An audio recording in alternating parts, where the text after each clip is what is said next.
Vocês já ouviram uma história assim? Eu operei a coluna e a dor não passou. Eu operei a coluna e a dor piorou. O que será que está acontecendo? Será que é comum acontecer isso?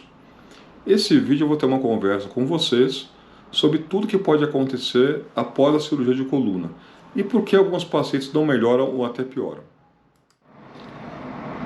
Eu sou o Dr. Joel Augusto e esse é o canal Universo Neuro. Eu sou neurocirurgião há mais de 20 anos e neste canal nós tratamos de neurociências, neurologia e tratamento da dor. Se você ainda não é inscrito, aproveite agora para se inscrever e clique no sininho para obter notificações sempre que um vídeo novo estiver no ar.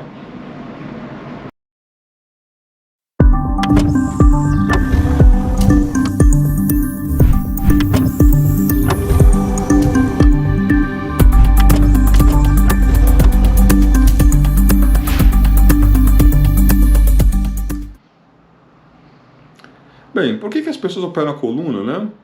Geralmente estão sentindo dor, é o principal sintoma. A pessoa opera a coluna, se descobre um problema, e o sintoma que a pessoa apresenta é a dor. Então todo mundo quer ficar livre da dor.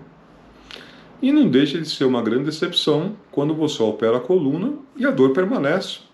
Ou a dor até pode piorar, né? Agora, pouca gente fala, e isso aí é uma falha da comunicação dos médicos com o paciente, né?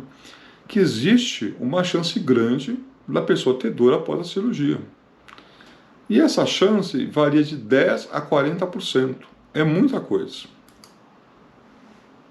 Então eu vou falar hoje de uma doença que chama síndrome pós-laminectomia. É um nome complicado da língua portuguesa.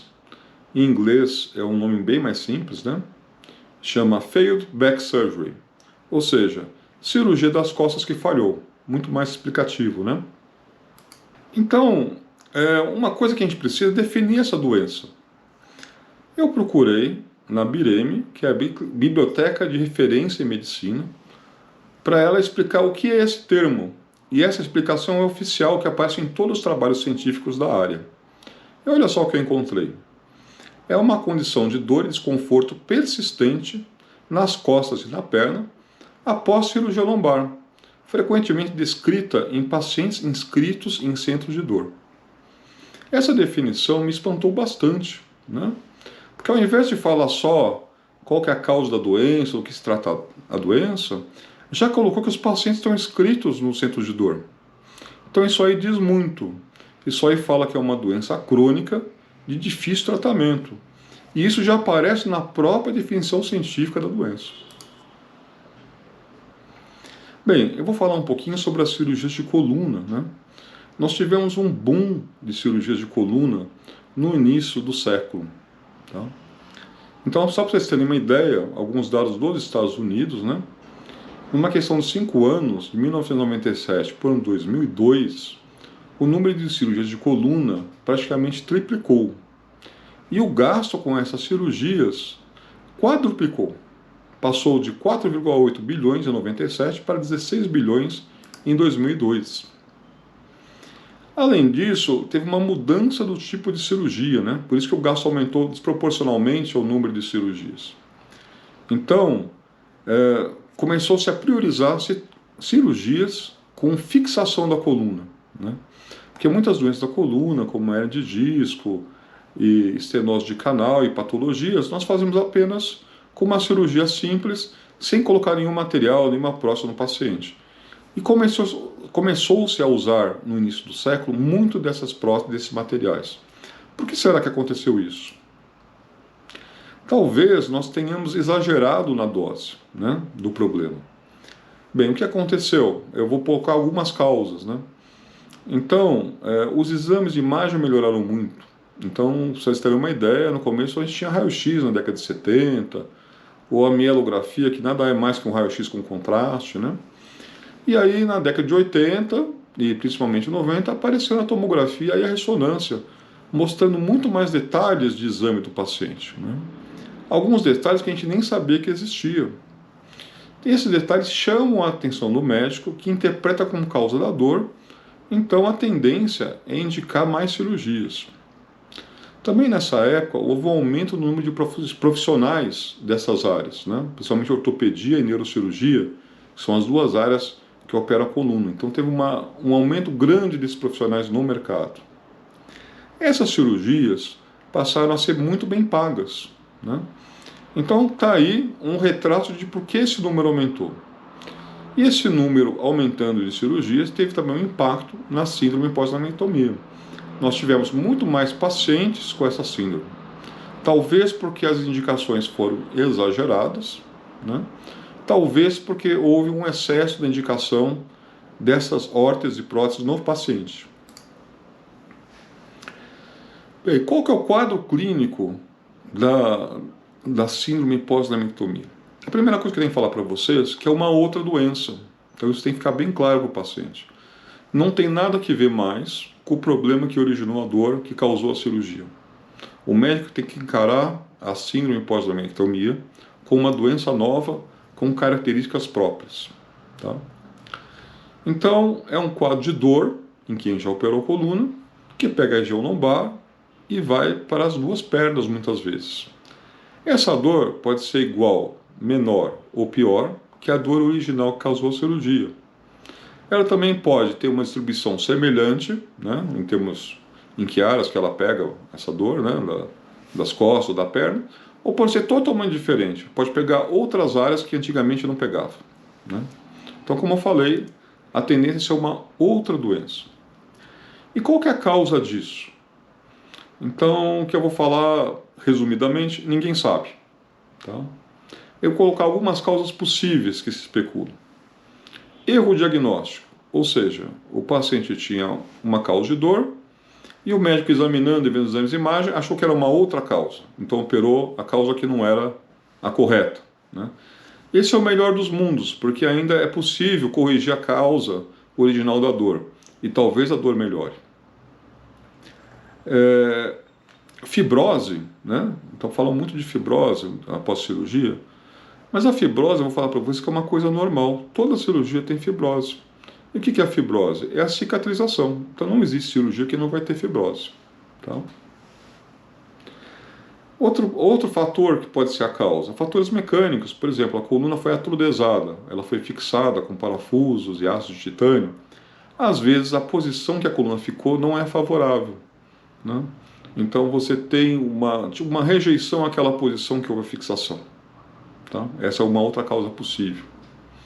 Dor miofascial, ou seja, a dor agora não é mais da coluna, é da musculatura. Também se especula muito sobre isso. Fatores inflamatórios que foram liberados por conta da cirurgia. Mas, na verdade, apesar dessas hipóteses, eu diria que a maioria dos casos, a fisiopatologia, ou seja, a causa científica da doença, é desconhecida ainda. Nós não sabemos. E eu, particularmente, tenho minha teoria, já que ninguém sabe, né, são só especulações. Eu, da minha prática clínica, de ter visto muitos pacientes com essa doença, inclusive por muitos anos eu fui responsável pelo atendimento desses pacientes no Hospital das Clínicas, eu acho que a causa pode ser uma síndrome bastante complexa, que é difícil explicar aqui. Talvez eu faça um outro vídeo no futuro para poder explicar, né? É o nome de uma doença chamada síndrome complexa regional. Eu vou só falar por cima do que se trata, né? Toda cirurgia tem lesão de nervos e a coluna é muito enervada. Então, a síndrome complexa regional significa que teve uma lesão de nervos, então tem um pouco de dor neuropática, e isso aí, por mecanismos extremamente difíceis de compreender, de explicar, gera uma hipertrofia do sistema nervoso autônomo, principalmente o sistema nervoso simpático. Está vendo como é complicado? O sistema nervoso autônomo é que controla funções do corpo que não dependem da sua vontade. Por exemplo, pressão arterial, funcionamento do intestino, batimentos do coração, né? Então esse sistema estaria envolvido nesse tipo de dor. Mas é só uma teoria porque eu não tenho como provar. Em termos de exame diagnósticos de imagem, eles ajudam a gente a fazer esse diagnóstico? Eu diria que muito pouco. Só naquele caso em que realmente a gente identifica alguma coisa muito errada, por exemplo, fez a fixação da coluna, tem um parafuso fora do lugar, né? E talvez você tenha que modificar a cirurgia, mas na maioria dos casos você não observa nada. Pelo contrário, você vê uma anatomia muito alterada, porque além das doenças que a pessoa já tinha, agora tem muitas vezes um corpo estranho, ou tem uma diminuição do osso que foi usado no processo da cirurgia. Então isso mais confunde que ajuda. Ele não explica geralmente a dor que o paciente sente. E como tratar? A gente sempre fala aqui no canal, né, que o tratamento mais simples começa com medicações, né? E as medicações analgésicas que nós temos são principalmente os anti-inflamatórios e opioides. Então eu tenho uma má notícia para dar. A resposta é muito pobre. Eu diria, na minha experiência, que há uma melhora de 10 a 20% da dor. Então você dá altas doses de remédio, inclusive opioides, morfina, e o paciente melhora pouco. E quando o médico chega e fala, então tudo bem, que a cirurgia não ficou bem feita, nós vamos melhorar um pouco, ou refazer a cirurgia. Será que é uma boa opção? Não é o que os trabalhos científicos mostram, né? Então vocês estão vendo esse gráfico, o que acontece? Embaixo é o número de cirurgias e a chance de sucesso. Então com uma cirurgia só, a chance de sucesso é 50%, um pouco mais que isso, né? E com 2 cirurgias já cai 30%, 3, 15% e 4, 5%. Ou seja, com 4 cirurgias tem 95% de não ficar bem. O que mostra? Que essa síndrome pós-laminectomia está associada à agressão cirúrgica. Quanto mais agressão, quanto mais cirurgias você faz, pior fica. Então a gente tem que evitar a reabordagem, a reoperação desses casos. E as infiltrações ou bloqueios, né, que a gente faz bastante, elas podem ajudar? Não. Os trabalhos científicos mostram que elas não ajudam. Então não é um bom tratamento para esses casos. Exceto, talvez, uma infiltração muito específica, que é bloquear o sistema simpático, né? Aquele que eu falei que pode estar envolvido na dor, que é uma das minhas teorias. Então é a minha teoria porque eu vejo que eu bloqueando o sistema nervoso simpático, que é um feixe de nervos que passa na frente da coluna lombar, alguns pacientes podem melhorar. Bem, a partir daí, poucas coisas que eu vi até agora podem ajudar esses pacientes, tá? Um procedimento muito interessante é a epiduroscopia. O que é isso? Nós entramos com o endoscópio muito fundo, muito fino, pelo recesso sacral, ou seja, um orifício que nós temos no final do sacro.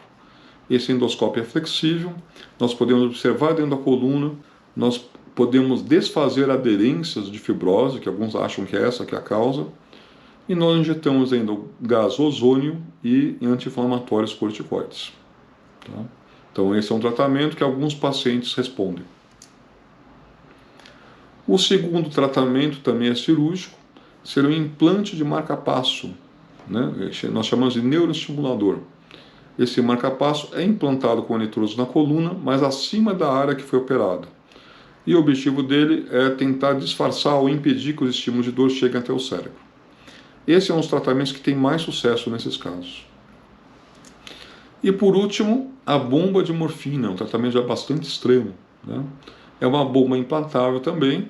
Geralmente nós colocamos morfina no seu interior. Muitas são eletrônicas, a gente tem como programar, como regular, como controle. E ela injeta diretamente a morfina no sistema nervoso central, ou seja, dentro da coluna, onde estão as raízes nervosas e a medula. Tá? Bem, é uma doença bastante grave, bastante difícil de tratar.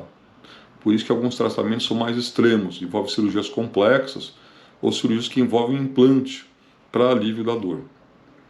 O que você acha disso? Você conhece alguém assim? Tem alguém que da sua família, algum amigo que já operou coluna e não ficou bom? Se tem, deixa aqui nos comentários para eu saber. E se puder, compartilhe o vídeo para quem precisa. No próximo vídeo, eu vou falar sobre a dor miofascial, que é uma dor da musculatura, das fascias, estruturas do aparelho locomotor, que podem ser a causa da lombalgia ou dor nas costas.